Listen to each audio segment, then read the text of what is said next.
प्रतिवर्ष भली चलित वर्ष पवित्र पौष पूर्णिमा अवसर में कटक जिला चौद्वार पौरपालिका अंतर्गत 10 नंबर वार्ड केदारेश्वर चाराबाटिया स्थित श्री जगन्नाथ मंदिर परिसर होई उठी उत्सव मुखरित।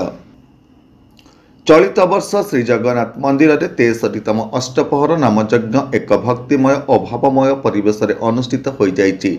एही अवसर में रविवार अष्टपहर नामयज्ञर कलश शोभायात्रा और शुभाधिवास एक आध्यात्मिक परिवेश समापित होइतिला बेले सोमवार प्रातः सहस्राधिक श्रद्धालु भगवान को दर्शन करने सह प्रसाद सेवन करथिले। एही नामयज्ञ रे बहु कीर्तन मंडली जोगदेई हरिनाम गान करी एक भक्तिमय परिवेश सृष्टि करथिले बोली श्री जगन्नाथ महाप्रभु ट्रस्ट सभापति शुभेन्दु सामल प्रकाश करथिले। नमस्कार, मु लिपिका आपण मानको स्वागत करछि नुआ रूपरे होली टीवी ओडिया।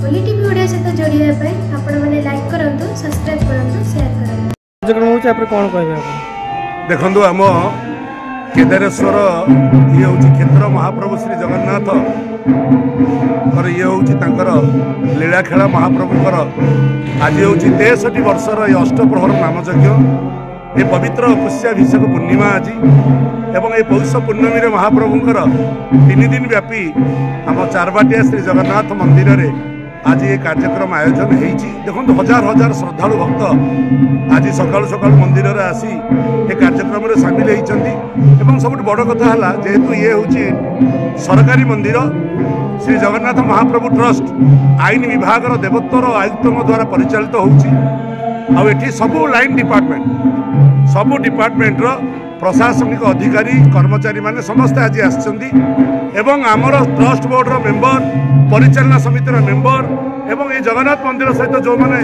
9 खंड मौजार समस्त श्रद्धालु जगन्नाथ प्रेमी भक्त माने एकाठी होइछन्ति और राति रे 5000 भक्तों पाई आज प्रसाद सेवन व्यवस्था करा जाइछि।